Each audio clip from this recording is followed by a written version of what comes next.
This is an HP Z420 convertible mini tower, which is basically HP's fancy way of saying standard size mid-tower desktop in a fancy businessy wording. This, like I said, standard size tower. This is going to be both a teardown video as well as a feature highlight / overview video. These are getting to the point where they're still fairly high-end technology. Compared to current gen hardware, they will still outperform a lot of the mid-range stuff out there. Definitely will outperform most low-end hardware, but still some of the mid-range stuff even. And these have, because of their original design nature, they have a lot of upgrade potential. This video is going to focus on teardown of the machine and basically modification of the machine into a gaming desktop. Anyone that was actually using one of these as a high-end design workstation, they've already gotten that use out of it. These machines were sometimes multiple thousands of dollars new, depending on how configured, so you didn't usually see people buying these new to game on them. You could usually buy something like a high-end Alienware gaming desktop for less expensive. Let's pop this open. So I did not clean this particular unit, and the reason I did not clean it, I don't even know if you can see any of the dust in it, but I didn't clean it because this particular unit is an awesome example of what kind of cleanliness to expect in these machines. Most of these are going to be properly maintained by IT staff in a comparatively clean environment, so you're not gonna get one of these in most cases that's absolutely filthy. If you do, it's probably more likely that the unit was already replaced long ago and it's been sitting somewhere for a while. But units that are pulled out of a working IT environment, chances are they're not going to be absolutely filthy. Just a little bit of dust to wipe down. So I'll go over the basic features first. This particular machine, it's highly upgradable. So let's see if I can pull. Okay, yeah, you can try to see how well this can be seen with the camera. So this has a Intel C602 chipset, which is, for those familiar with Intel's higher-end hardware, that's essentially the business-grade comparison to the X79 chipset. You won't be overclocking these Xeons, but most people I deal with that buy these as gaming units aren't going to overclock them anyway. So, couple of things you can see first. Let's pull this off. So this has 2 RAM bays.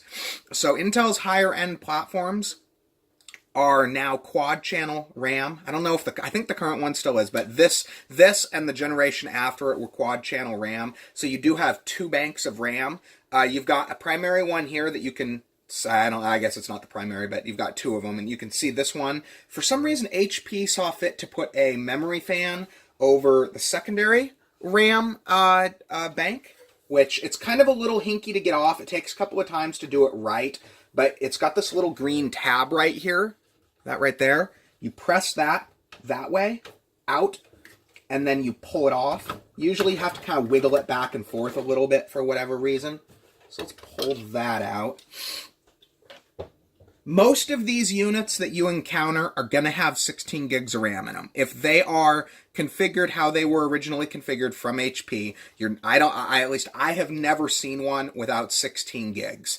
Especially, so the thing with your 8 RAM slots is obviously it makes it a lot cheaper to go to 16 gigs. So you're not usually going to see units with 8 2 gigs in them, but you'll usually see either 16 gigs configured as 4 4s or 32 gigs configured as 4 8s.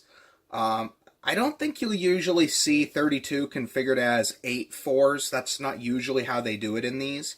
So additional things you can probably get an easy view here of. Down in the corner here, let's see if you can see that. Can you see that on the camera? Let's see. Let's see if I can see that. Okay, that's a little better. Okay, so down in the corner right here,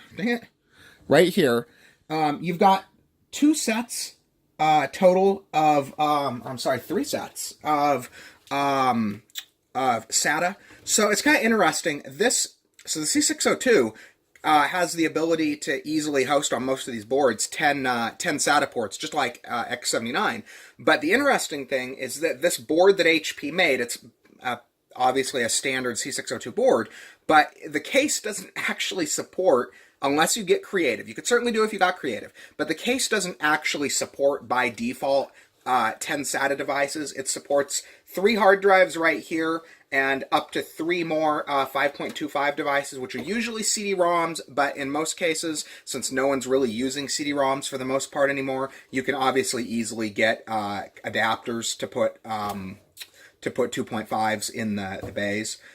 If you really wanted to get really creative, you could definitely probably fit 4 or more 3.5s right here. And you could probably fit one there, and maybe if you pulled this out and did it right, you could fit a few more there. But those are the default settings. Another cool feature with this is it does have USB 3.0 all over. So it has, take a look at the I/O back here. So you've got 2 3.0s on the back, but it actually has, interestingly enough, more of them on the front. No, I'm sorry, it's 2 on the front. So 2 on the front panel, 2 on the rear panel. So you get 4 total USBs, USB 3s, I'm sorry, USB 3s. And then another interesting thing too is this is probably one of the newer machines that you're going to find with an integrated 1394 port, which aka Firewire. This is going to make this an awesome machine for people who are trying to do music production on a budget. That's probably the only group of people I see making, high-end use of these as a workstation and not converting them to a gaming desktop. You don't generally see a 1394 on hardware this new. It's not very common. And I think, does it have one? Yeah, it's actually got one on the back too. So you've technically got, let's see if I can, oh, there we go. Okay. You've technically got 2 1394 Firewire ports, and then you've also got, for people who have older mice and keyboards, it's also got your purple and green keyboard and mouse, which is, again, a little bit unusual. HP kept those around a little longer than Dell did, but it's still a little unusual. These have solid power supplies in them. The standard power supply is 600 watts. And I've seen it configured 2 different ways. It seems like the units that have the newer video cards, not necessarily more powerful, but when I see the ones with K-series video cards in them, it seems like they have, they're both 600s, but one version has 2 6-pins and one version has 1 6-pin, but they're the same wattage. And then you can also run, so if you've got a high-end video card that has, say, a 6-pin and an 8-pin, you could certainly run another 6-pin off of this Molex and then use a 2 6-pin to 1 8-pin adapter and 1 6-pin right here. Let me actually duck away for a second. I'm going to grab one of those so people can see how that works.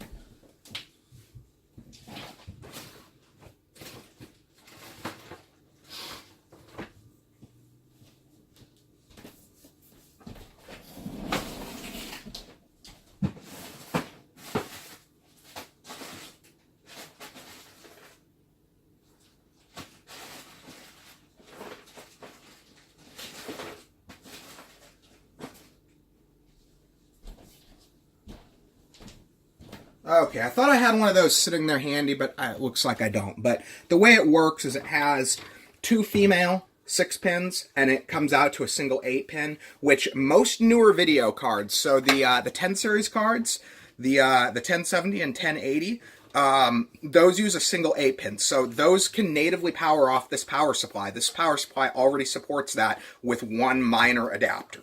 Cards like most people that upgrade a card for this unit are going to put either a 980 or a 970 in it. That's probably going to be the go-to card, I'm guessing, for this unit.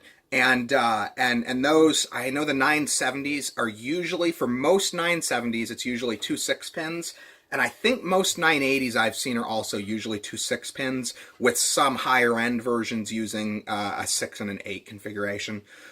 I wouldn't be surprised if like EVGA had a classified version that was two 8-pins, but that's not typical.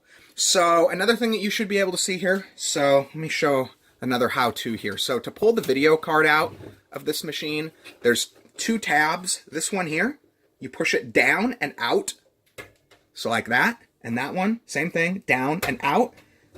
It opens like that.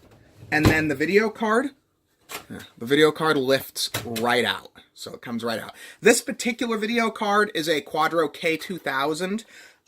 You'll see a lot of these with either Quadro 2000s or Quadro K2000s. The K2000 is the newer 2 gig version. The K2000, if you want to try to game on it, I've found gives very, very similar performance to a NVIDIA GeForce GTX 650. Actually, I think it's 650 Ti. It's at least a 650, but I think 650 or 650 Ti. But this performs very similar to that card, which means you're going to be able to play, even with this, without putting a gaming grade card, a GeForce card in it, you're going to be able to play games like Fortnite is probably going to run, I'm guessing, medium, maybe slightly below the standard medium presets at 1080p resolution. Any other games, you know, couple generational AAA titles, Crysis 3, Call of Duty Advanced Warfare, games like that, you're probably going to be able to run it at high settings, even at 1080p. Even some newer games like Titanfall 2 tends to be responsive to older cards, as does what's the other one? Battlefield 1. I haven't actually tested Battlefield 1 on this card, but I bet Battlefield 1 would run medium at 1080p res on this card. I'll have to try it sometime. I'll probably do that as part of the game demos for this machine. So you can see we have a bunch of PCI Express ports. Your main video cards are these two here. Typically, you're only going to run one. Like if you're actually using this as a design workstation, you might want to put multiple video cards in there, but your best bet is going to be run a single powerful card like a 970, a 980, or even a 1070, or even actually a lot of the purists will tell me that I don't know what I'm talking about, but I've put 1080s on systems not much more powerful than this. And yeah, you're going to get some bottleneck, but it's not going to negate the performance benefits of the card. You're still going to get, it will still run very well. This system with a current market value $200 card would max any game currently out there. Even newer stuff, I'm guessing, like the new Battlefield 5. That stuff's going to run either max or close to max. The processor in this particular unit, which is the other thing to focus on, I'm not going to pull it. Well, I guess I can. I should probably do that because I'm trying to do this as a teardown. Let's see here. The screwdriver.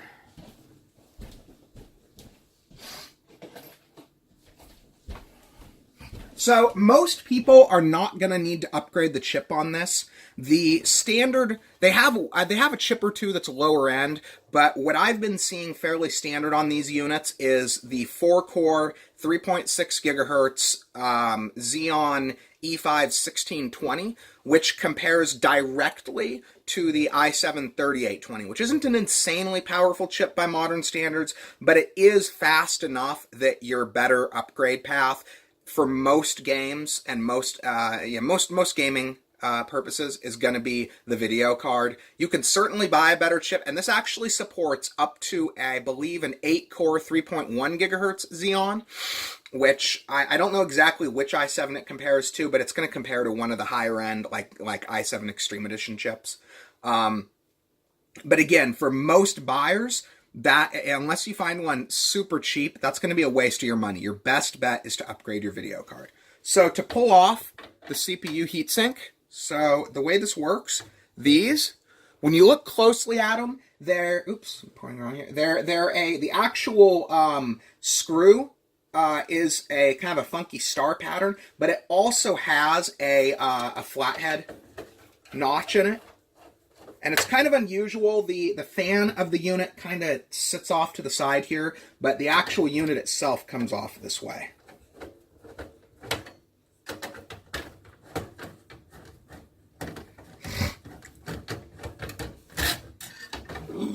So another cool feature with machines like this too is that because this was intended as a business workstation, so you pull this out right here, because this was intended as a business workstation, it does have broader support. So you're going to find more complete manuals, specs, feature lists, things like that for these than you will a lot of more custom hardware, just because these are intended to be used in an IT environment, which means there's just broader documentation on it because IT professionals expect that and need access to that to know exactly what they can do with it. So that's your CPU. For people who aren't used to machines like this, it is a large CPU. Let's see. Okay, so another thing. Sure how this is done. So you just it's standard SATA. There's really nothing special. The only thing worth noting is these, you press them in and it pulls out. They are screwless, so the way that this works, these will pop out. So the easiest way to do it is just to pull this back like that, and they easily release. The other side will do the same thing. So to give you an idea of exactly what you can do with this, I'm going to pull out one of the largest video cards I have in my possession right now to give you an idea that this is big enough for a large video card.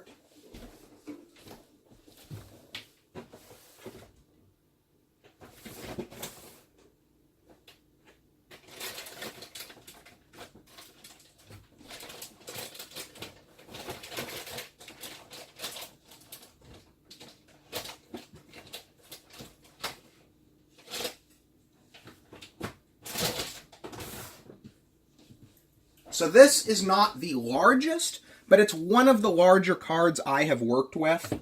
This is a Asus, I believe this is the DirectCU2 Asus version of the NVIDIA GeForce GTX 780. It's still a comparatively powerful card. This will max most games. There's a few newer ones. You'll have to turn a few settings down, but it'll max most. So as you can see, this is a very large tower. For a mid-tower unit, it's big. And as you can see, that slots right in. And it'll close, and these are recessed far enough you can easily put the power in on that. So this will literally fit any video card. I'm going to bet, just looking at this, even my newer Strix GTX 1080 Ti should fit in this case. It'd be about that much longer, but it would fit.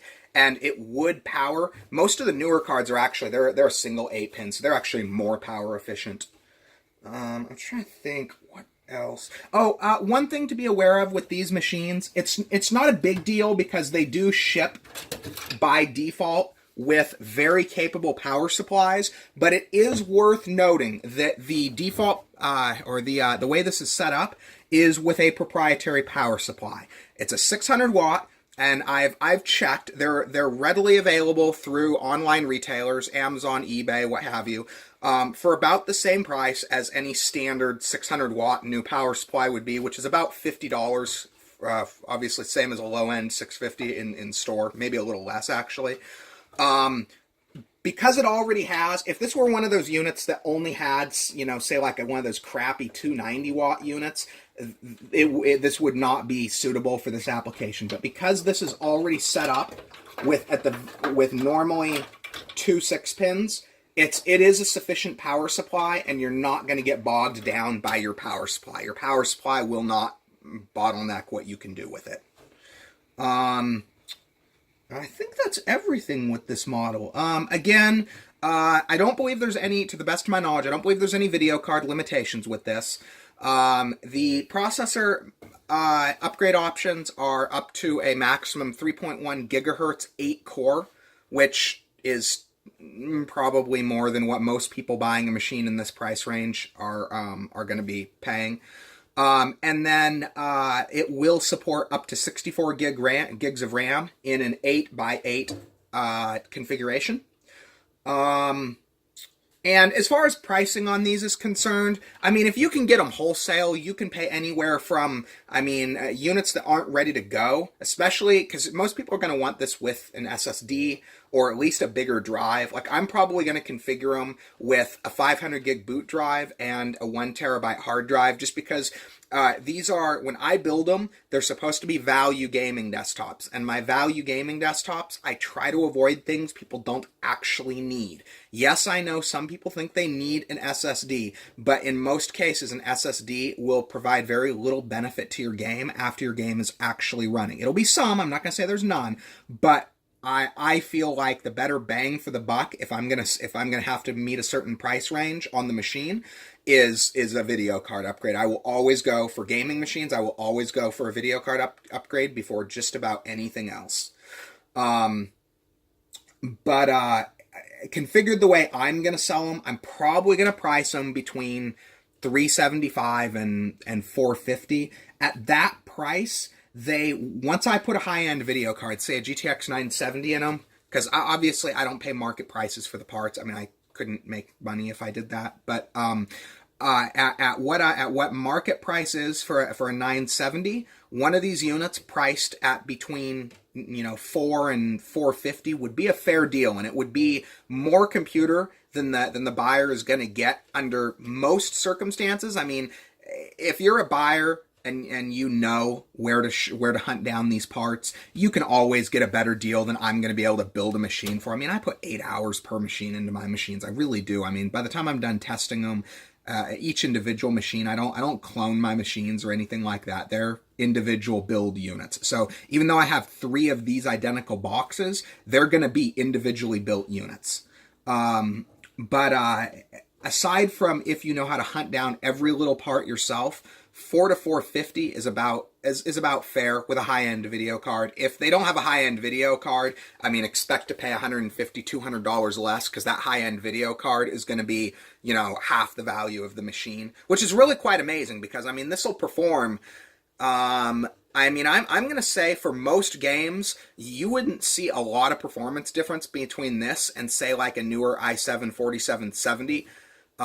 Save for a few specific games. Ashes of the Singularity is probably a notable option.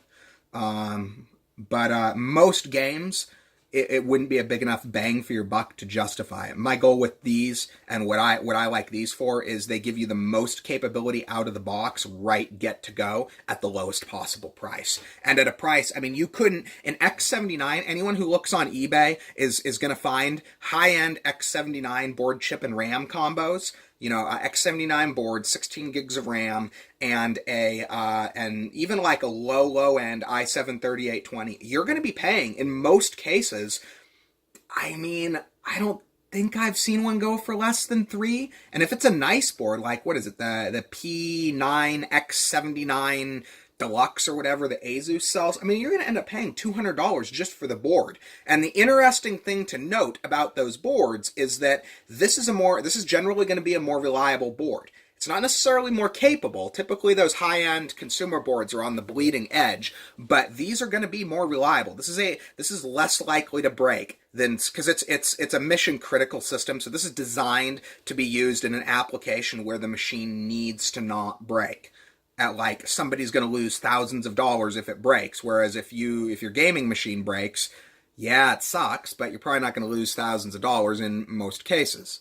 I don't think there's anything else of note here. I guess I'll mention it does support ECC RAM. Obviously, the business grade ones usually natively run ECC, which is kind of nice, because on the secondhand market, ECC RAM tends to devalue faster than standard off-the-shelf consumer grade RAM, by and large. So it would probably be cheaper upgrading the RAM for this than say a custom consumer grade unit. The other thing worth noting is these Xeon chips. They tend to lose value faster than their consumer grade counterparts, their i7 counterparts. So typically, you'll be able to find a lot of chip for not a lot of money if you really watch for Xeons. And this, I mean, if you upgrade the heck out of this, you could probably get, Oh man, I bet if you put $500-600 into one of these things, you could put yourself together a machine that comes within striking distance of some really expensive high-end workstations now. Especially if you're looking like comparing to Mac Pros, this is very similar hardware to what you get in a Mac Pro. Anyway, though, I think that's everything worth mentioning. So I hope people find this video informative. If you have questions on the specific machine, let me know. I'm probably not going to be inclined to throw a bunch of different video cards in here. I would generally say assume similar performance to what you'd get out of a fairly high-end i7 2600K system, plus whatever video card you're going to add. But I don't really want to spend hours and hours and hours dropping in and comparing each and every different video card option. But again, I hope everybody finds this informative, and if you have any questions, feel free to ask in the comments. Thank you very much.